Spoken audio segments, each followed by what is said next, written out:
es pues distinguir una fibra de otra. Si yo puedo distinguir una fibra de otra, si yo puedo diferenciar una fibra independiente, si puedo ver su límite, si puedo ver su dirección, si puedo verla pues con detalle, podemos determinar que ese tejido es laxo, ¿sí? Más que, como les digo, ponernos a dar que haya tal cantidad de fibras y tal cantidad de células, si nosotros podemos diferenciar fibras independientes, bueno, pues ahí estamos hablando de tejido conjuntivo laxo. Luego, en el tejido conjuntivo denso, nosotros podemos identificarlo porque pues hay más fibras que células, ¿sí?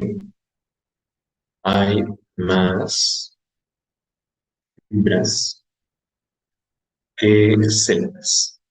Y lo mismo, chicos, no es como que nos vayamos a preguntar la cantidad de las células, sino que esto lo vamos a ver porque más bien en la matriz extracelular veremos que estas fibras son muy difíciles de diferenciar. O sea, yo no puedo identificar a una fibra independiente de la matriz extracelular, como lo hacemos en el tejido denso. O sea, aquí, pues bueno, les estoy rayando así como tejido conjuntivo, formado de varias fibras, pero ustedes en este dibujo que les acabo de hacer no pueden identificar o no pueden diferenciar una fibra de otra, ¿sí? Entonces, no podemos diferenciar fibras, como si lo podemos hacer por acá. Sí, aquí sí podemos ver el límite de una fibra y de otra, y aquí aunque sabemos que son varias, pues no las podemos identificar. Entonces aquí, pues lo mismo que les decía hace un momento, no nos vamos a poner a contar a las células y a las fibras, pero si yo no puedo diferenciar una fibra independiente de otra en este tipo de tejido, bueno, pues este será un tejido conjuntivo denso. ¿Sí? Y bueno, pues hay que recordar que el tejido conjuntivo denso teníamos dos clasificaciones de acuerdo a la orientación de las fibras. Entonces, si se fijan en este tejido que les dibujé, todas las fibras tienen más o menos la misma orientación, ¿sí? Pero hay tejidos conjuntivos en el que pues también hay fibras muy densas, pero llevan diferentes orientaciones, ¿sí? Entonces aquí vamos a clasificar a este tipo de tejido como denso regular o denso irregular, ¿sí? Entonces, pues aquí como estoy poniendo uno que lleva varias orientaciones, que está muy pues, precisamente irregular, podemos clasificar de esa manera, ¿no? Entonces, este tejido como tipo denso, ¿sí? Sería regular, denso, regular. ¿Por qué? Porque todas las fibras llevan la misma orientación y este sería tejido como tipo denso, irregular. Porque las fibras llevan diferentes direcciones, ¿no? Van tomando diferentes direcciones precisamente el tejido común, ¿no? Entonces, pues lo mismo, chicos, no podemos diferenciar una fibra de otra, si lo podemos hacer sí, la relación entre fibras y células pues es casi nula, hay muchas fibras por una sola célula. Entonces, bueno, de esta manera lo clasificamos como tejido conjuntivo. Además, recuerden que el tejido conjuntivo denso puede ser regular o irregular, ¿no? Bueno, esto es lo que tiene que ver con el tejido conjuntivo propiamente dicho, ¿sí? El tejido que rellena espacios vacíos, que une estructuras anatómicas. Pero recuerden que por ahí tenemos un tejido conjuntivo que es especializado, que cumple funciones pues precisamente especializadas, ¿no? Entonces, aquí vamos a hacer como una especie de tabla, ¿sí? Para poder repasar a esos tejidos. Entonces, voy a ponerles aquí una tabla sobre los tejidos especializados, ¿sí? Entonces, en esta tabla, chicos, nosotros vamos a poner el tipo de tejido, vamos a poner la matriz extracelular y vamos a poner los componentes celulares, ¿sí? Entonces, pues, esta tabla nos va a explicar eso. El tipo de tejido conjuntivo especializado, ¿eh? Recuerden, nos vamos a enfocar aquí en el tejido conjuntivo especializado. Entonces, pues, Vamos con... Ya voy, chicos. Entonces, aquí nosotros vamos a poner el tipo de tejido. Aquí vamos a poner los componentes celulares. Y acá vamos a poner, pues, la matriz extracelular de ese tejido. ¿Sí? La matriz extracelular. ¿Sale? Bueno, recuerden que tejidos conjuntivos especializados son cuatro. Vamos a empezar con, pues, el más simple, ¿no? El tejido cartilaginoso. El tejido cartilaginoso simple, súper simple. Los componentes celulares del tejido cartilaginoso son, pues, precisamente los condrocitos. Y estos condrocitos, pues ya saben, están especializados en la síntesis y la secreción de la matriz extracelular. Entonces, condrocitos se especializan en la síntesis y secreción de matriz extracelular. ¿Sí? ¿Y cuál es la matriz extracelular que secretan estos condrocitos? Pues es precisamente el cartílago. ¿Sí? Y ustedes recordarán que el cartílago puede ser hialino, elástico o fibroso. ¿Sí? Entonces, ¿qué caracteriza al tejido conjuntivo, perdón, al cartílago hialino? Bueno, que está formado por fibras de colágeno. ¿Sí? Formado por fibras. ¿Qué caracteriza entonces al colágeno, chicos?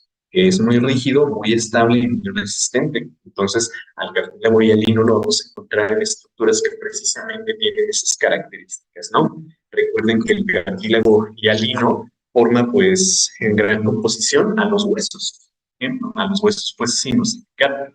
Entonces, lo encontramos en los cartílagos traqueales, en los cartílagos laringeos, lo encontramos en el cartílago nasal o la nariz propiamente dicha. ¿Sí? Entonces, todas las estructuras que tengan las características del colágeno pues, van a estar formados precisamente por cartílago.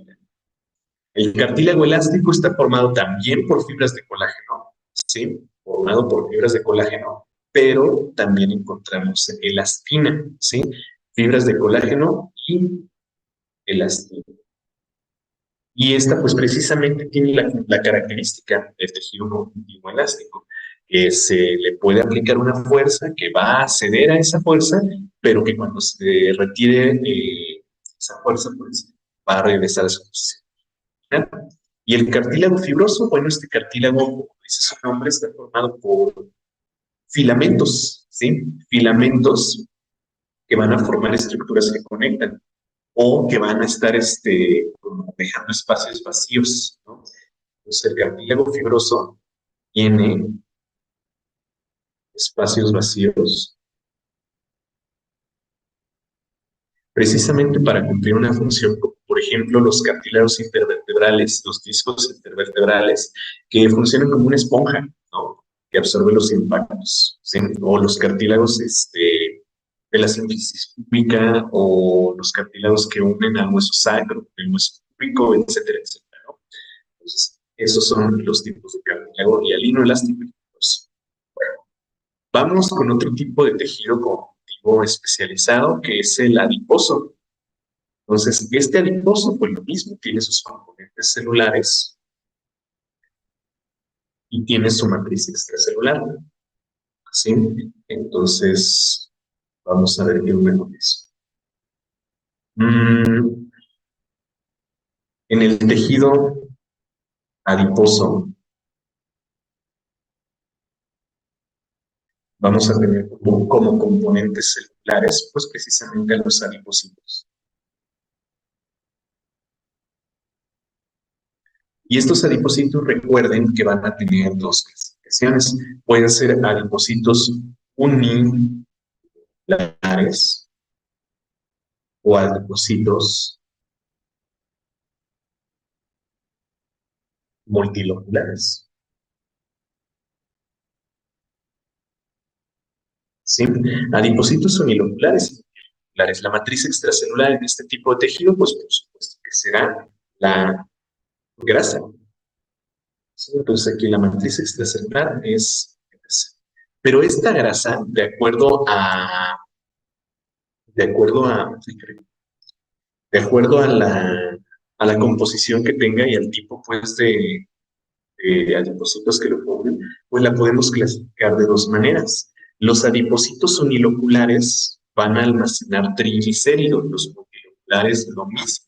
Recuerden que unilocular y multilocular nos habla de la cantidad de vesículas, de vacuolas, que ayudan a estos adipocitos a almacenar esta grasa. Entonces, los uniloculares van a formar, perdón, el tejido adiposo blanco, ¿sí? Y los multiloculares van a formar el tejido adiposo pardo. Entre muchas funciones, el tejido adiposo blanco o la grasa blanca tiene la función principal de almacenar energía. Entonces, esto sirve como almacenamiento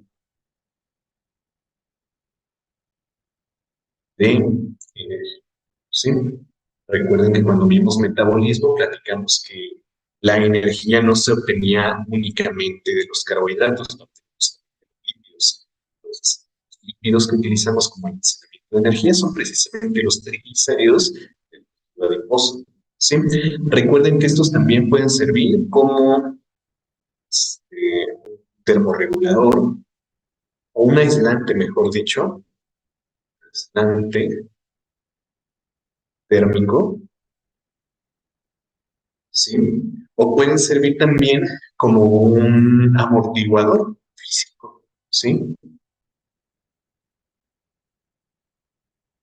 Ya ven que ayer, no es cierto, el domingo, la clase de seminario, platicábamos sobre el peritoneo, ¿no? ¿Qué es eso del peritoneo? Pues es una capa de tejido adiposo unilocular, grasa blanca, pues, que sirve como un amortiguador de impactos para las vísceras digestivas que se encuentran en la cavidad abdominal, ¿verdad? Entonces, su principal función es este almacenamiento de energía, ¿verdad? Pero también cumple por ahí algunas funciones. La grasa parda, los adipocitos pues, multiloculares, tienen una función bien específica, muy característica, que como les había platicado, en el ser humano no es muy común. La función de los adipocitos multiloculares es la termogénesis, ¿sí? Que lleva a cabo estos, bueno, los triglicéridos que se encuentran en las vacuolas de los adipocitos moleculares llevan a cabo reacciones que liberan energía, pero no como una energía metabólica, no una energía libre para las células, más bien llevan a cabo reacciones que liberan energía en forma de calor, ¿sí? Reacciones exotérmicas. Por eso decimos que el tejido adiposo multilocular pues va a producir calor. Por eso les decía que en los seres humanos no es muy, ¿sí? Los seres humanos es muy difícil encontrar a este tejido adiposo multilocular, o a la que le llamamos grasa powder, ¿sí? Entonces, bueno, es más común en animales, o bueno, si lo encontráramos pues en seres humanos, serían humanos que viven en ecosistemas muy fríos. Sí, pues tenemos a los adipocitos multi. Ok. Vamos con el siguiente tipo de tejido conjuntivo especializado. Yo creo que ahora podemos ver al tejido óseo, ¿sí? Al hueso. Entonces, yo creo que aquí vamos a necesitar un poquito más de espacio. Vamos a hacer más ¿sí? Y ahorita ustedes van a recordar por qué, ¿sí? Porque en el tejido óseo nosotros encontramos más componentes celulares, ¿de acuerdo? A ver, entonces por acá, no,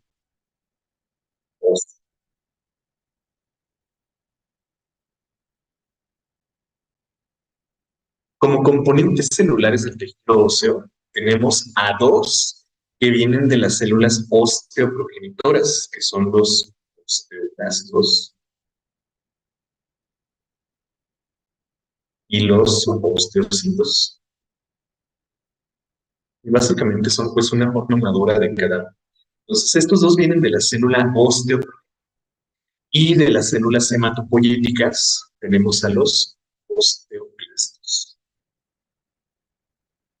¿Sí? Vamos a ver cuál es la función de cada uno de ellos. Ya saben que se los voy a poner aquí bien resumido. Los osteoblastos son los encargados de la síntesis y secreción de la matriz orgánica. ¿Sí? Matriz orgánica. Recuerden que eh, o bueno, que clasificamos a la matriz extracelular del hueso como orgánica e inorgánica. ¿Sí? Entonces, los osteoblastos secretan principalmente, entre muchas otras funciones, pues, pero la principal es la secreción de la matriz orgánica. ¿Qué es eso de la matriz orgánica? Pues las fibras de colágeno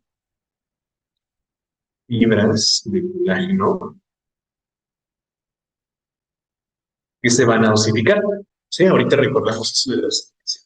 Luego, los osteocitos, cuando el hueso está ya formado, lo que van a hacer simplemente es mantener al hueso mineralizado. ¿Sí? Mantener al hueso ya formado, pues, o sea, pasarles sustancias necesarias para su funcionamiento correcto.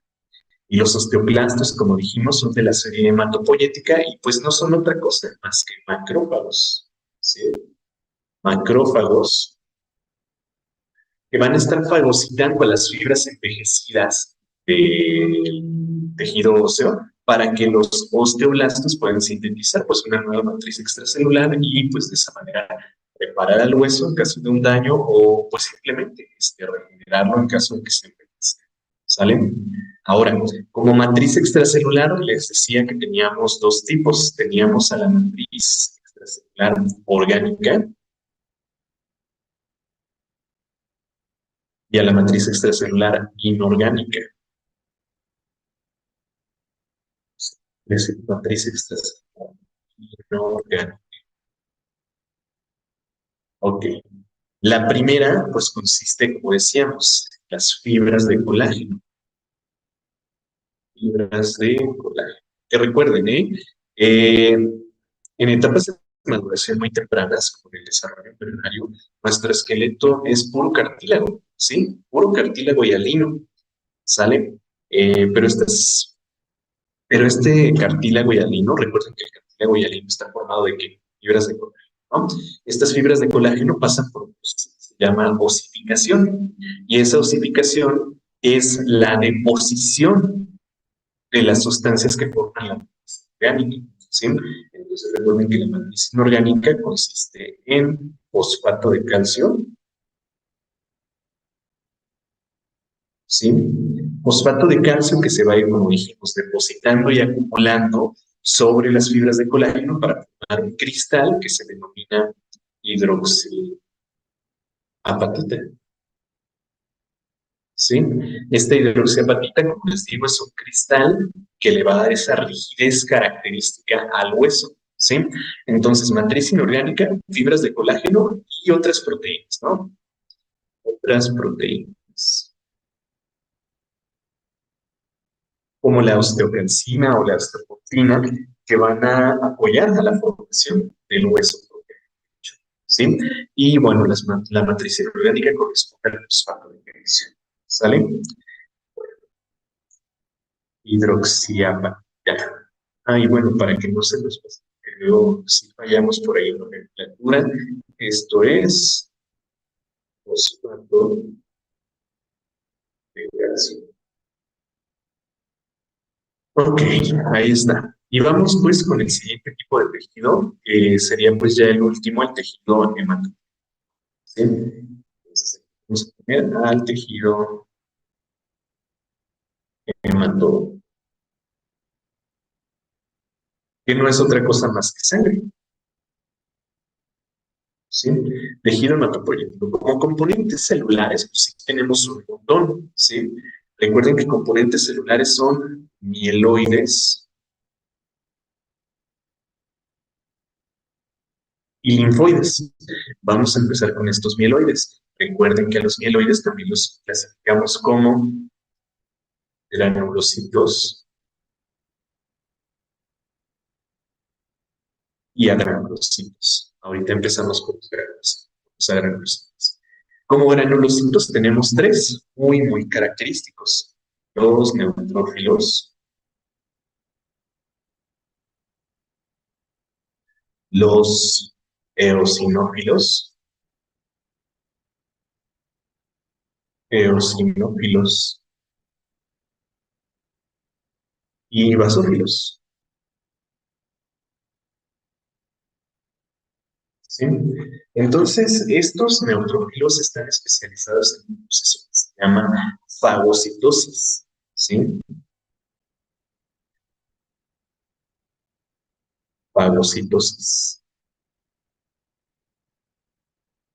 Y pues recuerden que la fagocitosis va a ser obviamente de cuerpos extraños, ¿sí? De patógenos que pudieran invadir el tejido conjuntivo.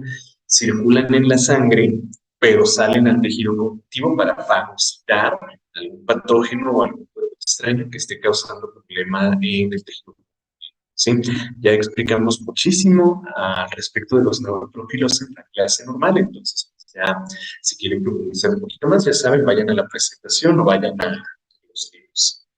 Los eosinófilos tienen varias funciones, ¿no? Pero entre ellas una de las más importantes es que funcionan como antiparasitarios. ¿Sí? Antiparasitarios. ¿Por qué? Porque tienen receptores específicos para IG, un anticuerpo, perdón, que va a marcar a los parásitos para que los eosinófilos puedan desencadenar su mecanismo de inmunidad, que es la secreción de proteínas que resultan lesivas para la pared celular de los patógenos. Y también recuerden que son moduladores de la inflamación y la hipersensibilidad. ¿Sí? Bueno, vamos a ponerle así, moduladores de histamina, ¿sí? Porque recuerden que en los gránulos de los eosinófilos, tenemos sustancias, pues precisamente que funcionan como moduladores de la histamina, que inactivan a la histamina para calmar el proceso de inflamación o el proceso de hipersensibilidad, ¿sí? Y los basófilos, bueno, pues estos recuerden que la literatura nos comenta, ¿no? Que son básicamente mastocitos inactivados, ¿sí? Así como los macrófagos circulan en la sangre en forma de monocitos y que no cumplen una función fagocítica a menos que haya un cuerpo extraño en la sangre, ¿sí? Los basófilos, pues se piensa que cumplen también esa función, o sea, simplemente circular, ¿sí? Y cuando salen del tejido conjuntivo, entonces sí, secretan sus sustancias que contienen los gránulos, que es precisamente la histamina, ¿no? Por eso se piensa que los basófilos son los precursores de los mastocitos. Entonces, los basófilos se caracterizan por gránulos, gránulos de histamina, ¿sí? Entonces, su función pues va a ser proinflamatoria, pero en el tejido. Y recuerden que no los encontramos abundantemente en la sangre, en la circulación periférica. Si así fuera, es porque nuestros pacientes están cursando por una malignidad, ¿sí? Están muy relacionados con procesos tóxicos. Y ahora los granulocitos. Y como lo dice su nombre, no tienen granulos en su citoplasma, ¿sí? Estos granulocitos los vamos a clasificar como monocitos, eritrocitos y le voy a poner aquí ya plaquetas o trombocitos. De todos modos, ustedes recuerdan de dónde proceden estos trombocitos, ¿no? Mientras voy platicando de esto, díganme, recuerden aquí en el chat, ¿de dónde vienen los trombocitos, las plaquetas? ¿Cuál es la célula que va a dar lugar a estos trombocitos? Escríbanme en el chat, por favor. Bueno, los monocitos, recuerden que circulan en la sangre simplemente funcionando como precursores precursores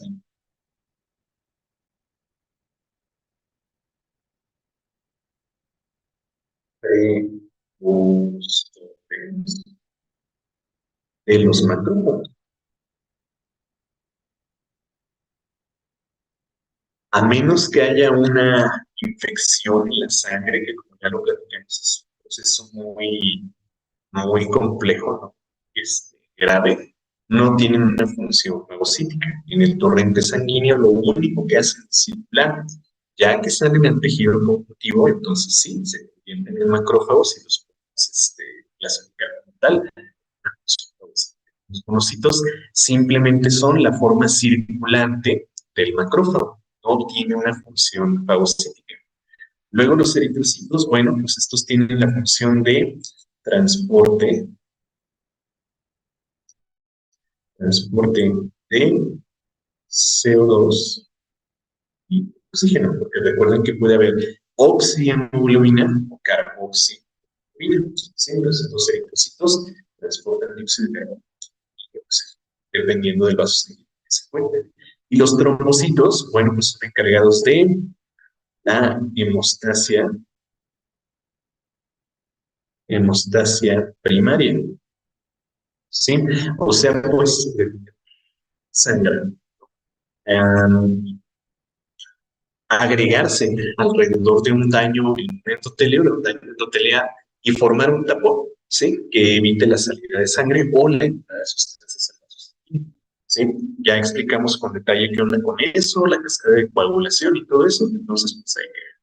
Y bueno, pues estos son los componentes mieloides. Acuérdense que también hay por ahí componentes linfoides, ¿sí? Entonces, dentro de las células linfoides, pues tenemos a los linfocitos T y a los linfocitos B, ¿sí? Linfocitos T, linfocitos B. Entonces, estos linfocitos son imposibles eh, diferenciarlos químicamente. O sea, no podemos diferenciar un linfocito B de un linfocito T, pero pues funcionalmente sí los podemos clasificar. Entonces tenemos un linfocito B y estos están encargados de la función de la síntesis y secreción de inmunoglobulinas, ¿sí? Ya lo vamos a platicar cuando nos toque inmunología, pero básicamente se les estimula por medio de una célula dendrítica, les presenta un antígeno, y con ese antígeno van a sintetizar un anticuerpo específico, ¿sí? Un anticuerpo específico contra el antígeno que se les presentó. Entonces, linfocitos B, síntesis y secreción de anticuerpos. ¿Sí? Es un mecanismo complejo ya que esto ya lo vamos a ver. Y por ahí tenemos a los linfocitos T, que podemos clasificar como CD4 y CD8. Rapidísimo, otra vez es algo que no voy a explicar en detalle porque es muy complejo, pero a los CD4 se les conoce como operadores, ya que nos toque el tema de inmunología, les voy a platicar por qué. Y a los CD8 se les conoce como citotóxicos, ¿sí? De acuerdo a los mecanismos de que llevan a cabo. Les repito, ya que nos toque inmunología lo vamos a platicar, ¿sí? Pero básicamente esas son sus funciones. A ver, megacariocitos, exactamente, los trombocitos vienen de los megacariocitos, nada más recuerden que los megacariocitos son células exclusivas de la médula ósea, ¿sí? No hay megacariocitos en la circulación periférica, a menos pues que sea una condición. La proteína no era fibrina. ¿Cuál proteína? La de la coagulación. ¿sí? Pero acuérdate que hay hemostasia primaria y hemostasia secundaria, ¿sale? Entonces, en la primaria participan las células y en la secundaria participan las proteínas.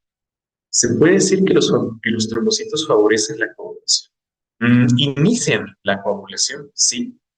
¿Son humorales y los T celulares? Pues sí, sí, pero todavía no sabemos ni qué es eso, ¿sí? No sabemos ni qué significa humoral ni celular, ni en qué consisten esos mecanismos, pero sí, ahorita nada más enfóquense a eso, ¿sale? Bueno, pues entonces ahí tenemos todo lo que tiene que ver con el tejido conjuntivo, ¿sí? Conjuntivo. Nos falta el tejido muscular y el tejido nervioso. De esos dos, pues en realidad no es la gran cosa lo que les quiero platicar. Bueno, del muscular sobre todo, del nervioso sí un poquito más, pero del muscular, este, va a ser poquito. Sí, del muscular va a ser muy poquito lo que les voy a platicar. De hecho, son solo dos cosas. La división para pasar así. Les recuerdo, muchachos, que este dibujo que estamos haciendo aquí y esta pantalla que estamos utilizando para este repaso, ustedes la pueden checar en el grupo, ¿sí? Ya está ahí publicado para que ustedes la revisen. ¿Sale? Bueno, vamos con el tejido nervioso ahora. No voy a profundizar tanto como les digo, porque pues no es la gran cosa. Recuerden que vimos nada más tejido nervioso, no vimos sistema nervioso. ¿No? Entonces, en el tejido nervioso,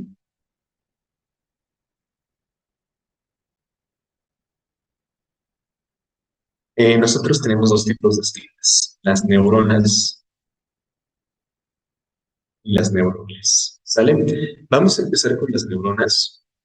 Y pues rapidísimo, chicos, las neuronas son células que tienen tres porciones en su diente.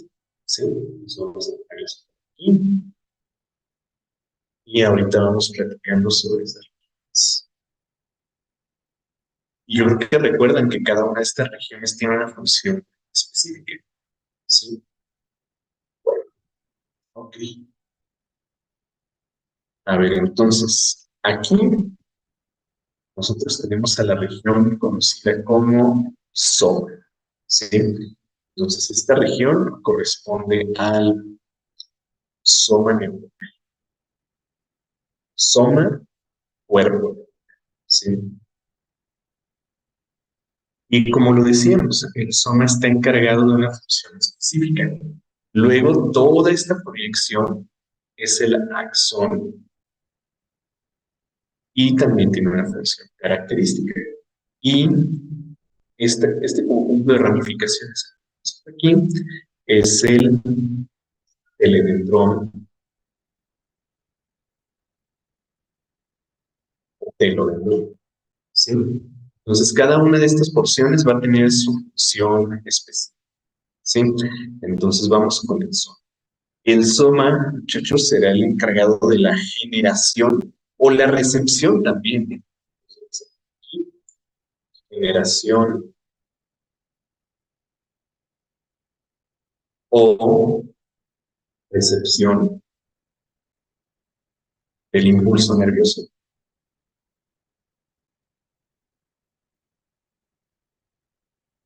Sí, recuerden que por una despolarización de su membrana, las neuronas, o bueno, el soma neuronal es capaz de causar un potencial de acción que pues, la propia neurona puede aprovechar para producir el impulso nervioso. ¿Sí? Entonces, el soma es el encargado de generar en su membrana plasmática el impulso nervioso o recibir por medio de las dendritas a ese impulso nervioso. Este conjunto de dendritas corresponden a ver, entonces, esto, esto, esto y esto son el árbol dendrítico. ¿Sí? Ok, listo. Entonces, el axón, bueno, también tiene su característica, que es la conducción. Este está especializado en la conducción.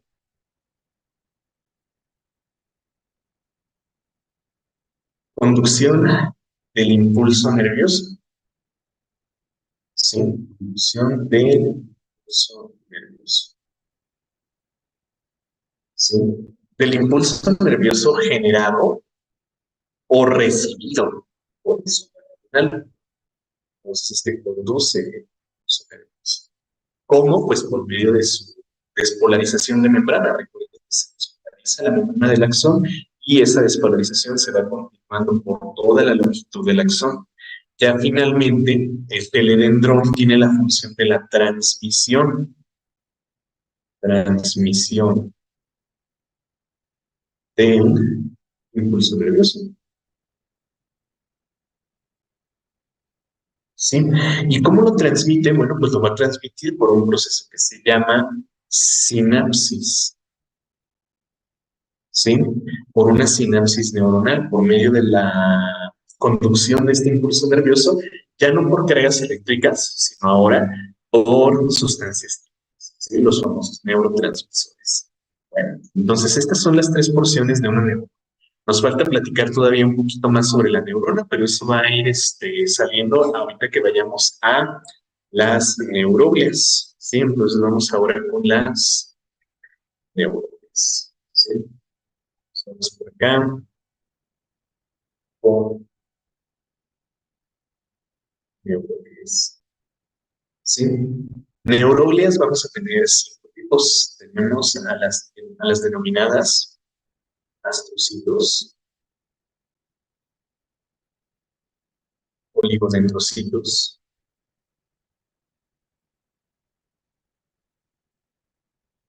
Tenemos a las células de Schwann.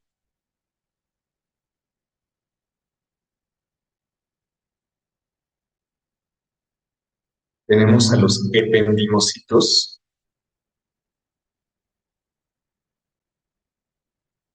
Tenemos a las microglias.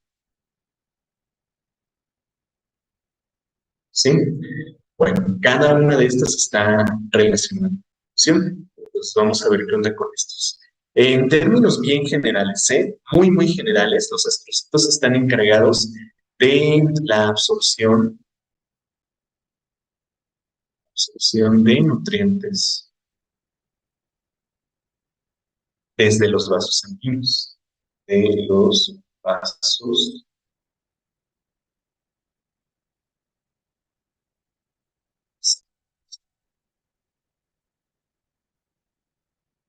Recuerden que las cuestiones morfológicas ya las platicamos. Si quieren ir a profundizar, eso ya está por ahí la presentación. Los oligodendrocitos, bueno, pues van a metabolizar a los nutrientes. ¿Sí? O sea, recuerden, los astrocitos absorben nutrientes, ¿sí? Y con estos nutrientes, los oligodendrocitos van a formar alguna sustancia específica, ¿sí? Por ejemplo, con estos nutrientes, los astrocitos son capaces de sintetizar a la esferomielina que van a utilizar las células de Schwann para la mielinización de axones. ¿Sí? Recuerden que estas células de Schwann se adhieren a los axones de las neuronas, o sea, van a estar aquí pegados, ¿sí? Van a estar aquí pegadas las células de Schwann y van a estar recorriendo a los axones en todo su longitud para sintetizar una capa que se conoce como la vaina de esfingomielina. Entonces, de esta manera, el axón va a contener por aquí algunas capas, ¿sí? De este lípido que sirve como un neuroconductor, ¿sí? Y este neuroconductor lo que va a hacer, recuerden, es aumentar la velocidad del impulso nervioso. Entonces, esto que tenemos aquí es la vaina de eso, ¿sí? Recuerden, un lípido neuroconductor, bien, ¿sí? Y pues aquí tenemos a la célula de